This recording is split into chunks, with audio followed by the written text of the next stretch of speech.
Right, so let's just go straight into it, right? Tyson Fury, Anthony Joshua.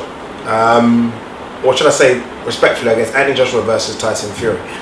We all heard Eddie Hearn's preference for 2018, and I think it's fair to say that Tyson Fury was above Joseph Parker, Tyson Fury was above Deontay Wilder, Dylan White rematch, Ortiz, Povetkin, Pulev, whatever. It was Tyson Fury, and I understand. It's easy to understand why. Look, it's a big British fight. It almost boosts British boxing, and I still think Eddie Hearn to an extent wants to do that. I think Anthony Joshua has done interviews. He's done an interview after the Takam fight, actually saying, "Where do you guys want to see me fight next?" And he mentioned England, Scotland, world. People still want to see him fight in Britain. I want to see him fight worldwide. I think he's a world champion, and I think a world champion should fight all over the place, not just in your hometown. Almost be like a Muhammad Ali and just go to different territories and fight. Even to an extent, Tyson when he fought Buster Douglas in Japan. So you can do those things, but nonetheless, it's a huge fight.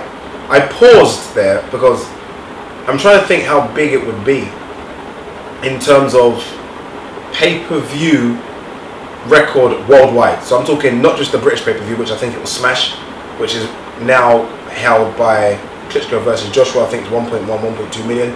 I'm talking about the world pay-per-views.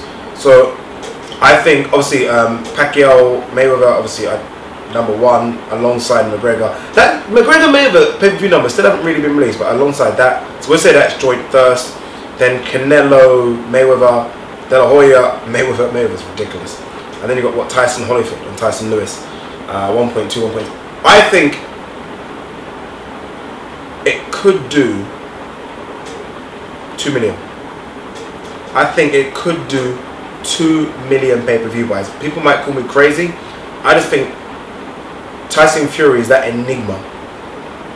That his personality is fantastic personality. He doesn't necessarily bring a crowd with him. Like, his numbers have never been big, but I always feel like, I've always said that I think he needs the correct dance partner. In an Anthony Joshua, a mega star, a superstar, he's got that dance partner. So I think we're easily talking about the biggest British fight of all time. Easy. I mean, we're talking easy, like ridiculous. And it's just a big world fight. You've got the guy that lost all his belts out of the ring, and the guy that claimed all those belts in the ring. And you're not just talking about who is the best heavyweight in Britain. You're arguably saying who's the best heavyweight in the world. People might say Deontay Wilder. I think you're arguably saying who is the best heavyweight in the world. And when you ask people on social media, or when you speak to people outside, I mean, I speak to many boxing pundits, people are split. I hear it 50-50. If I had to pick who I think is the best of the two, and I'm going based on their best performance, I've got to go with Tyson Fury. I've got to go with Tyson Fury. That performance against Vladimir Klitschko was just a shutout. It's weird because some people have called it boring. I was one of them initially at the time. I was calling it boring, but then you look at it and it's almost a boxing masterclass. He just bamboozled a guy that's not lost for 9 years. He didn't bamboozle him with strength and he just bamboozled him outside the ring and then just kind of played with him inside the ring. He done that to Vladimir Klitschko, and then we saw the opposite of Anthony Joshua, who went life and death with Vladimir Klitschko, and that's Anthony Joshua's best win. Went life and death in his hometown with a Vladimir Klitschko that was out of the ring for nearly 2 years, 18 months, and Tyson Fury went to Vladimir Klitschko's home patch, a confident, fresh Vladimir Klitschko that had just come off the back of, was it Brian Jennings? I think it was Brian Jennings' win, or Pulev, can't remember, and just destroyed him. Pretty easy, to be honest. It was pretty easy. I think he barely got touched. Pretty easy. So I'd have to say the best Tyson Fury, I think right now, beats the best Anthony Joshua. The question is, will we see the best Tyson Fury? And I done on the previous video, I said absolutely we'll see the best Tyson Fury. This is the opportunity he wants. Tyson Fury is almost the, so Anthony Joshua is almost the machine, right? Almost a built-up machine. And this is nothing wrong with Anthony Joshua. It's not his fault. but he's got the machines behind him. He's got Matchroom, arguably one of the biggest promoters in the world right now, if not the biggest. And you've got Sky Sports, that entity that can promote the shit out of you. And then you've got Andy Joshua, who looks like a machine, built like a machine. You've got all that. And then you've got Tyson Fury, who has been promoted by Mick Hennessy. He's had a few fights in Channel 5. And let's be honest, he won a world championship and no one really gave a shit. So it's almost like, if it was a Hollywood movie, the underdog in terms of Tyson Fury would always want him to win. I don't have a favourite in terms of who I want to win. All I do know is that I really want this fight to happen.